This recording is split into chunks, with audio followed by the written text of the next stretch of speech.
All right, now let's have some fun. I want to teach you some punches. Now, we use a number system, punches 1 through 6. So your odd numbers are always going to be your lead hand. Your even numbers are always your rear hand. So we have 6 punches here. Your jab is your 1. Your cross is your 2. The 3 is your lead hook. 4, rear hook. 5, lead uppercut, and 6, rear uppercut. Let's break down a few things you want to think about when you throw each punch. We start with the jab. Starting on the ball of the back foot, I want your weight on your back leg. How much weight can you shift from back to front determines how much power is in the jab. All the power is in your legs. So as you throw the jab, that lead hand, you push off the back leg and transfer your weight forward. I want you to keep your elbow in perpendicular to the floor, and you twist the punch right at the end, punching with the top 2 knuckles. If you hit with the bottom knuckles, you're slapping. You got to find the chemistry with the big knuckles, and then you pull the hand straight back to your face on a straight line. We call that chambering your punches. So when I say chamber your punches, that means pull your hands back to your face and your elbows back to your body. That's your jab, also known as a 1.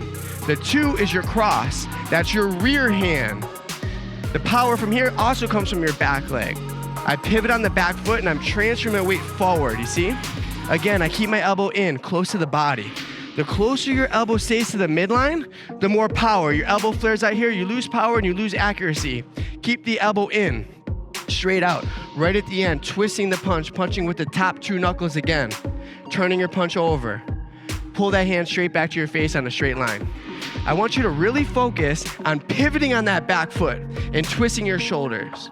This is a long range punch. How far do you have to be to land it? That's your 2, also known as your cross. The 3 is the hardest punch to learn at first. You start with the weight on the lead leg. From here, I'm gonna shift my weight back as I come around my opponent. Now, I start with 70% of my weight on my lead leg. I'm gonna guide this hand out about a foot away from my target. Okay, from here, my arm's about halfway extended, pop the elbow up and shift the weight back as you rotate your body. Now, first thing I want you to think about is pivoting on your lead foot. How much weight can you shift from front to back will determine how much power is in that hook. The arm is locked in like a lever. As you land the hook, hold it out for me. Ask yourself, can you lift up that lead leg right now? If you can't, that means there's too much weight forward. It means you're not shifting enough weight. So I need you to really transfer that weight from front to back. Next, you gotta come around your opponent as you throw the hook, giving yourself about a foot of room to generate power. And as you land it, it stops in the center, landing with the top 2 knuckles. Palm down or thumb up is okay. We'll talk more about that later. This is your lead hook, also known as a 3. Next, the 4, the rear hook. Again, even numbers rear hand. Starting with the weight back on the ball of that back foot. How much weight can you shift forward as you throw that hook?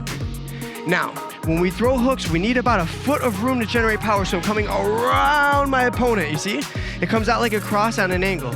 I pop the elbow up, 90-degree angle. I transfer my weight forward as I pivot on that back foot, landing with my big knuckles. And then I pull the hand straight back to my face. What do we call that? Chambering your punches. That's your 4, also known as the rear hook. We've got 2 more. 5, lead uppercut. This is a 2-part move. I want you to bend your knees to get in position. That's the first part. From here, we're gonna lift up as we throw that uppercut. The power comes from your quadricep on that lead leg. I'm lifting as I rotate my shoulder. It's a lift and a twist, you see? Now the arm, I need about a foot of room to generate power again. But this time, I'm gonna scoop this hand down right above my belt line. I lift up, landing perpendicular to the floor. Palm faces me. And then I come back to my stance. So we bend to get in position. I drop this hand down right above my belt line. I lift up as I rotate the shoulders, using my quad, using my torso, landing straight up the middle, and then I chamber my punches. That's your 5, also known as a lead uppercut. Last but not least, the 6, rear uppercut. Bend that back knee. Lift up as you pivot on that back foot. Now check this out. I need that 1 foot of room to generate power, so that hand comes down right above my belt line and lift up right through the center. Not here, perpendicular to the floor, right up the middle. Palm faces you. After I land that 6, I pull it right back to my face. The power is in the legs. You bend and you lift as you pivot on that back foot, rotating your shoulders, making it tight fists as you land, and real loose and relaxed as you come back. So let's review. 1, jab. 2, cross. 3, lead hook. 4, rear hook. 5, lead uppercut. 6, rear uppercut. All right, there you have it. Those are your 6 punches. After a while, that number system will become second nature, and it's fun, it's brain fitness. If you want more details, go to any Fight Camp boxing tutorial in any path, and they'll go into depth with each punch. But for now, sit in the mirror and practice each punch real slow and methodical. The mirror is the key to learning how to box because you have to see what you're doing and correct yourself as you go. That's it, 6 punches, nice work.